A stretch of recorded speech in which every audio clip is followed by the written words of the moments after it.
ভোটে অশান্তি, হুমকি, তোলাবাজির অভিযোগে খানাকুলে গ্রেফতার হলেন তৃণমূল নেতা। অভিযুক্ত কিশোরপুর 2 নম্বর পঞ্চায়েতের উপপ্রধান দীপেন মাইতি। তোলাবাজির অভিযোগে তৃণমূল নেতাকে ঘিরে বিক্ষোভ দেখালেন স্থানীয়রা, রাস্তায় ফেলে বেধড়ক মারধর গ্রামবাসীদের। হিন্দুস্তান পার্কে তার যে স্ত্রীর ফ্ল্যাট রয়েছে তার নিচে মিলল দেহ।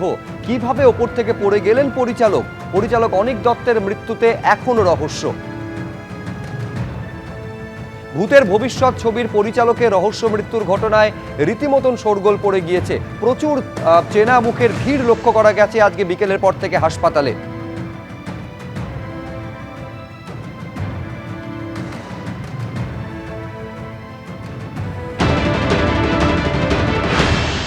এসএসকেএমে নিয়ে যাওয়া হয়েছে পোস্টমর্টমের জন্য।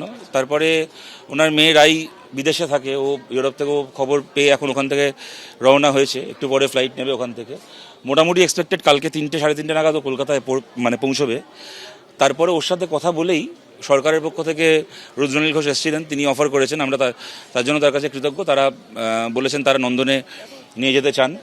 এবার এই ব্যাপারে তো ফাইনাল ডিসিশন পরিবারই নিতে পারে, তো সেটা বৌদিও বললেন যে রায়ের সাথে কথা, ওনার মেয়ের সাথে কথা বলেই ফাইনাল সিদ্ধান্ত ওনারা নেবে। যে অপরাজিত ছবির জন্য প্রচুর প্রশংসা কুড়িয়েছেন পরিচালক অনিক দত্ত।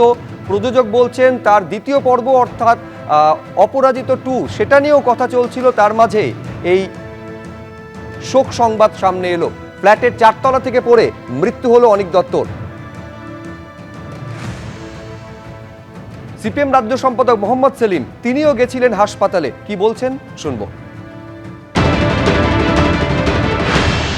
খুবই শোকাবহ পরিবেশ। এরকম হঠাৎ করে চলে যাবে কেউ তো ভাবতে পারেনি। এখন ট্যালেন্টেড শুধু ডাইরেক্টর না, একজন মানুষ হিসেবে, একজন চিন্তাশীল মানুষ হিসেবে, তার অসংখ্য গুণগ্রাহী, তার সহকর্মী, তার যারা তার সঙ্গে কাজ করেছে, যারা তাকে তার সিনেমার মাধ্যমে জেনেছে, এবং আপরাইট, অনেস্ট, এবং তার নিজের শিল্পের প্রতি সে একইভাবে অনেস্ট থেকে সে কাজ করেছে। কিন্তু এখন কিছু করার নেই, মারা গিয়ে সেটাই আমাদের মেনে নিতে হবে। কিন্তু আরও অনেক কিছু তার কাছ থেকে আমরা পেতে পারতাম, সমাজ পেতে পারত, বাংলার চলচ্চিত্র পেতে পারত, দেশের চলচ্চিত্র তাকে পেতে পারত। আমি তার পরিবারের প্রতি শোক জানাচ্ছি, তার যারা গুণগ্রাহী মানুষজন আছেন, সহকর্মী আছে, তাদের প্রতি শোক জানাচ্ছি। আর এরকম মৃত্যু হোক কারোরই, সেটা আমরা কখনোই কামনা করি না। আমি ঘন্টা দেড়েক আগে আমার একজন বন্ধু ফোন করে বলল যে ও যাচাই করছিল আমার কাছে যে ঘটনা সত্যি কিনা। সো আমি তারপরে ওনার ফ্যামিলি রেখে ফোন করে এখানে আসি। I don't have any word to express. In fact আমরা অপরাজিত 2 আমরা অলরেডি প্রি প্রোডাকশন শুরু করে দিয়েছি, যেটা আমরা আগামী ডিসেম্বর জানুয়ারিতে শ্যুট করতাম। So definitely it's not loss to me alone, loss to the whole creative industry. নানারকম সমস্যা অসুখের জন্য আগে ছবিটা ইনকমপ্লিট হয়ে গেছিল। ওর ছবি নতুন কাজ শুরু করার কথা ছিল, জন্মদিনের দিন ওর সঙ্গে আমার কথাও হয়েছে। তখন বললো আমি নতুন কাজ শুরু করছি, তাই নিয়ে কত ভালো ভালো কথা হলো। এইরকম যে কাণ্ড হয়ে যাবে তা তো বুঝতে পারিনি। ও অনেক শক্ত মনের, নানা রকম সমস্যা সবার জীবনে থাকে, তাই জন্য এত বড় সিদ্ধান্ত নেবে বুঝতেই পারিনি। আমি সরাসরি কথা বলবো, আমাদের আরেক প্রতিনিধি সুকান্ত মুখোপাধ্যায় আমাদের সঙ্গে রয়েছেন। হাসপাতালে যখন সিনেমা জগতের, রাজনীতি জগতের বহু পরিচিত মুখ তারা যখন আসছেন শেষবারের জন্য অনিক দত্তকে দেখতে, সেই ছবিগুলো আমরা দেখছিলাম। তো অনিক দত্তকে কি অবস্থায় নিয়ে আসা হয়েছিল হাসপাতালে তাকে তার ফ্ল্যাটের নিচ থেকে উদ্ধারের পর? সুকান্ত, দেখো দুপুর 1টার কিছু পরে হিন্দুস্তান পার্কের যেখানে ঘটনাস্থল, সেখান থেকে সরাসরি তাকে এই অ্যানেক্স 2 যে মণিপাল হাসপাতাল রয়েছে সেখানে নিয়ে আসা হয়। এমার্জেন্সি বিল্ডিং আমার ঠিক পিছনের দিকের অংশ রয়েছে, সেখানে তোমাকে দেখাবো। এবং 1টার পর তখন যাকে নিয়ে আসা হয়, হাসপাতাল সূত্রে খবর, তখন তার মাথায় চোট রয়েছে, সেখান থেকে রক্ত বেরোচ্ছিল। এছাড়াও ইন্টারনাল হ্যামারেজও ছিল, পরবর্তীকালে পরীক্ষায় জানা যায়। কিন্তু হাসপাতাল সূত্রে খবর যে যতক্ষণে তাকে আনা হয় ততক্ষণে কিন্তু ব্রড ডেড ডিক্লেয়ার করা হয়, অর্থাৎ হাসপাতালে এনে চিকিৎসার কোনো রকম সময় চিকিৎসকেরা পাননি, তার আগে কিন্তু তার মৃত্যু হয়েছে। এবং জানি রাখি যে ইতিমধ্যে বিকেল 4টে নাগাদ তার দেহ এখান থেকে বের করে নিয়ে যাওয়া হয়েছে এসএসকেএম হাসপাতালে।